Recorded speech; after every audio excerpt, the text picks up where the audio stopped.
Hi, I'm Tom Harris. Have you ever found yourself asking, why do my relationships always end the same way? Or maybe you've noticed a pattern. You keep falling for people who can't commit, who pull away, or who just don't seem emotionally available? Well, what if I told you that the answer might actually lie in your childhood? Yep, the way your parents held you, talked to you, or even ignored you could still be messing with your love life today. Sounds dramatic maybe, but it's also backed by real psychology. And before you roll your eyes, no, this isn't one of those blame your parents for everything kind of videos. We're here to understand, not accuse. And hey, if you stick around till the end, you might just realize that you're not broken, you're just repeating what you once learned as love. Let's figure it out together. So let's break this down. Attachment theory sounds like something straight out of a psychology textbook, but trust me, it's way more personal than academic. In fact, it's one of the most powerful tools to understand how and why we love the way we do. The theory was first introduced by John Bowlby, a British psychologist who believed that the emotional bond between a child and their caregiver shapes how that child will form relationships in adulthood. Sounds simple, right? But wait till you hear how deep it actually goes. When you were a baby, you had one major job: stay alive and stay connected, and for that, you relied on your caregiver. Usually a parent. Now, if that caregiver consistently met your emotional and physical needs, your little brain developed a sense of security. That's how the secure attachment style is born. But if the caregiver was inconsistent, overly controlling, emotionally unavailable, or completely unpredictable, then your brain had to adapt. And not always in healthy ways. That's how anxious, avoidant, or disorganized styles start to form it. S, like your childhood brain, built a MAPA love map. And here's the twist, you're still using that map today.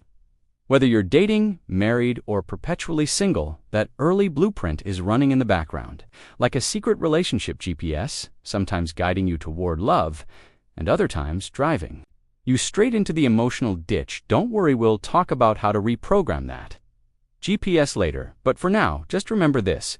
Attachment theory isn't just about babies and parents. It's about you, your heart, and every why did I text them at 2 a.m. moment you've ever had, right? Now that we know what attachment theory is, let's dive into the actual styles.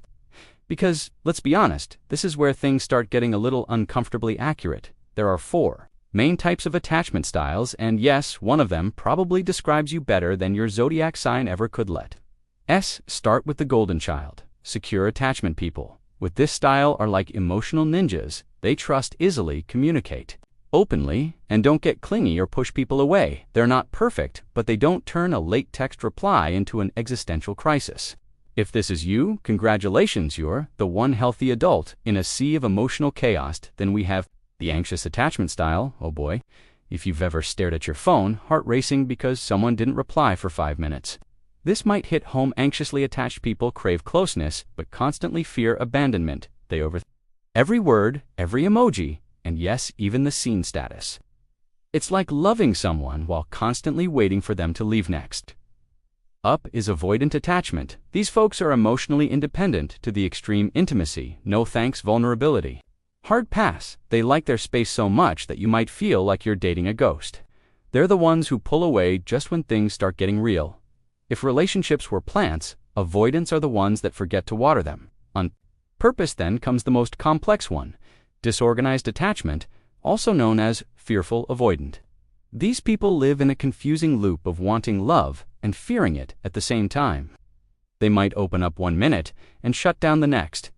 Imagine trying to hug a cactus that keeps running toward you and then away from you. It's exhausting for both people. Here's the thing though, these styles aren't fixed labels. They're patterns, and patterns can change. Maybe you're anxious in romantic relationships but secure with friends. Or maybe you've got a little mix of everything, like an emotional buffet. That's normal. We're humans, not robots, but recognizing your style is the first step toward healing and growing.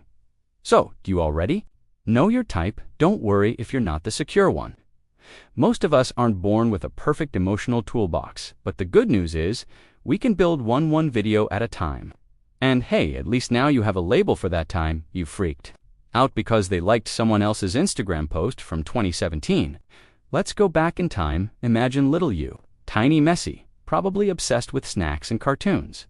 Now picture the people who raised you. How did they respond when you cried? Were They comforting, distant, inconsistent. Those everyday moments created a silent emotional contract in your brain that said, this is what love looks like if your caregivers were consistently warm, responsive, and emotionally available. Your brain learned, I'm safe, people can be trusted, love feels good. That's where secure attachment begins. It's not about having perfect parents, just ones who were emotionally present most of the time. You knew someone had your back even when you were scared or upset. But if your parents were unpredictable, sometimes loving, sometimes distant, your little brain went into detective mode. You started reading every mood, every tone of voice, trying to guess when love would show up again. That's how anxious attachment is born. You became hyper-alert, always fearing disconnection. That's also probably why you now panic when someone takes too long to reply to your text. Just saying now. If your parents were emotionally unavailable, overly strict, or dismissive of your feelings, your brain figured out another survival strategy. Don't rely on anyone. You learned to soothe yourself, hide your emotions, and stay independent even when it hurt. Hello, avoidant attachment. It's like you built an emotional bunker and moved in with snacks and sarcasm. And then there's the tough one, disorganized attachment. This usually forms in homes where love and fear existed together. Maybe there was abuse, neglect, or addiction. Your brain got confused. The same person who comforts me also scares me. This creates a painful push and pull dynamic that follows you into adulthood. You want connection, but you don't trust it. It's like hugging a hedgehog. Painful, but you keep trying. Anyway, here's the wild part. None of this was your fault. You didn't choose your caregivers. You didn't decide how they would treat you. But your brain, doing its best to keep you safe, built a template based on what it saw, and now, decades later, that template might still be running the show in your love life. But don't panic. This isn't a life sentence. It's just a pattern, and patterns, like bad haircuts, can be changed. Now, let's talk about where it really gets interesting: your love life. Because trust me, your attachment style isn't just hiding quietly in the background. Oh no.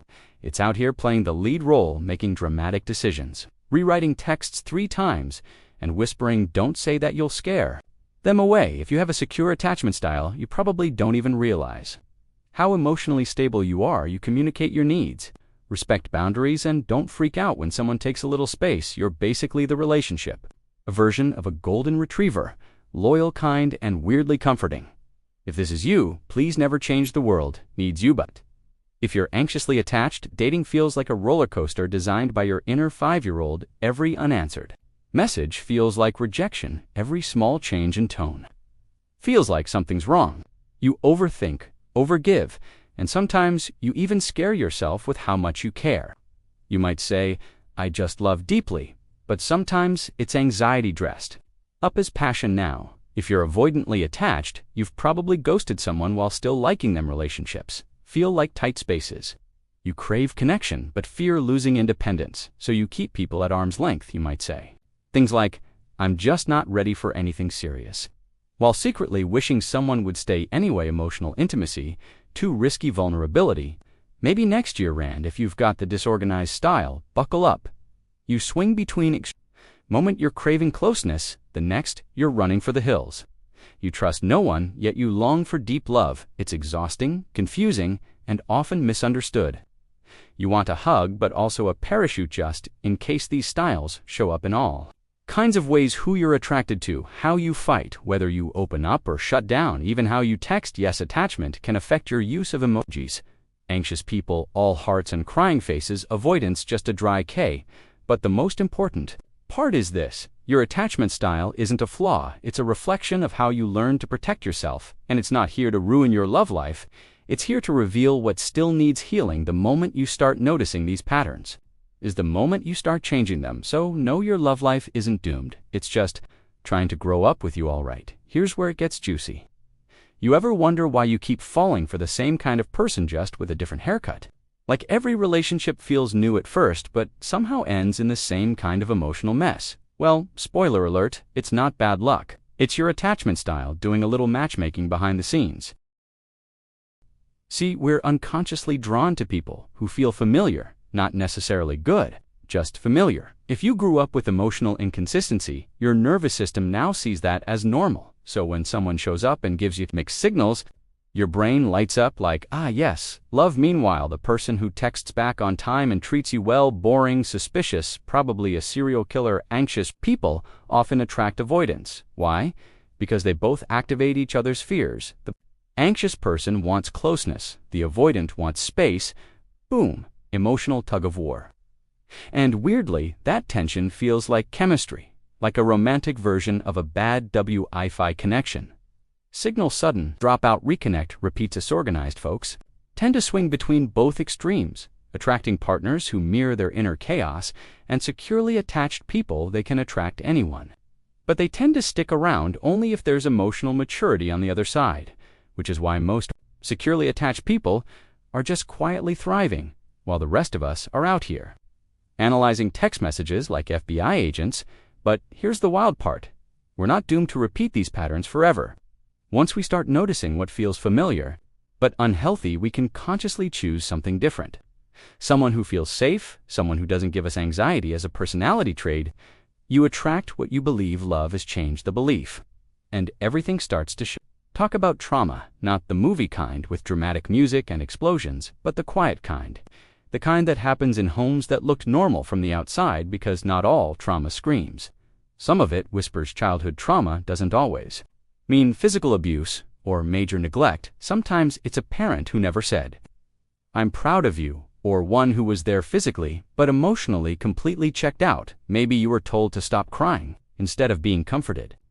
Or maybe you had to grow up too fast, become the adult in your own home. These moments may seem small, but your nervous system remembers. When you're a child, you don't have the words to say, "Hey, I feel emotionally unsupported." Instead, you adapt. You shrink your needs, you numb your feelings, or you become hyper-aware of everyone else's moods just to survive, and that adaptation becomes your adult relationship style. Now you might find it hard to trust, or maybe you feel unworthy of love, or maybe you push people away before they can leave. That's not you being broken, it's you still protecting yourself using strategies that made sense when you were little. But now, those same strategies are keeping love at arm's length. Good news. What was once wired in can be rewired. Healing from childhood trauma isn't about blaming your parents. It's about understanding how your past shaped you, so you can decide what parts of it you want to keep and what parts you're ready to release. You can't change your childhood, but you can change what it means to you now. And that, my friend, is where the healing begins. Okay, so now that we've unpacked all the emotional chaos, here's the million-dollar question. Can you actually change your attachment style, or are you just stuck being the overthinker, the avoider, or the emotional roller coaster? They're patterns your brain created to protect you, and like any pattern, they can be changed with time, awareness, and effort. It's not like flipping a switch, though. It's more like slowly teaching your nervous system that safety exists, even in closeness. First step, awareness. Just by watching this video, you've already started the process. You're noticing the pattern instead of blindly repeating it. That's huge. Most people don't even get that far. Second step, emotional intelligence. Start asking yourself, is this a real threat, or is this my old wiring reacting? That one question can literally change how you respond in moments of conflict or vulnerability. Therapy helps, obviously, but so do safe relationships.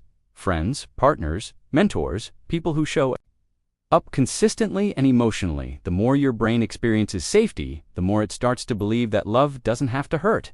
You also need to build self-trust. The more you trust yourself to handle rejection, pain, or distance, the less you'll panic when those things show up. And here's a tip. Stop chasing intensity and start valuing consistency. The butterflies, they're cute, but they're not a personality type.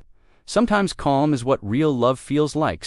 Yes, you can absolutely move from insecure to secure attachment. You're not trying to become a different person, you're just learning how to love without fear leading the way. And let's be honest, that sounds way better than overanalyzing blue ticks at 2 in the morning. Let me tell you about Sarah. She used to call herself too sensitive, always falling for people who gave her just enough attention to stay, but never enough to feel secure. She'd check her phone obsessively, reread messages, and constantly wonder what she did wrong. Classic anxious attachment. Then there's Michael. Charming, independent, and emotionally slippery, he'd vanish for days, avoid serious talks, and say things like, "I just need space," right after a perfectly good date. Yup, avoidant to the core. They started dating chaos, absolutely. But here's the twist. They both became aware of their patterns. Sarah stopped chasing. Michael started opening up. Was it easy? Not even close, but slowly they started building something. New, something secure, not perfect, but real. See, it's not about finding the perfect partner. It's about becoming the version of yourself who can handle love in a healthy way. The rest, it starts to fall into place. So if you've made it this far, give yourself some credit. Seriously, most people scroll past this kind of stuff because it's uncomfortable, but you stayed. You listened. That means you're ready for Janjevan. If it's just a tiny shift, your childhood shaped how you love. Yes, but it doesn't have to define it forever. You're not broken, you're patterned, and patterns, they can be unlearned. You deserve love that feels safe, not confusing. Love that shows up, not love you have to chase.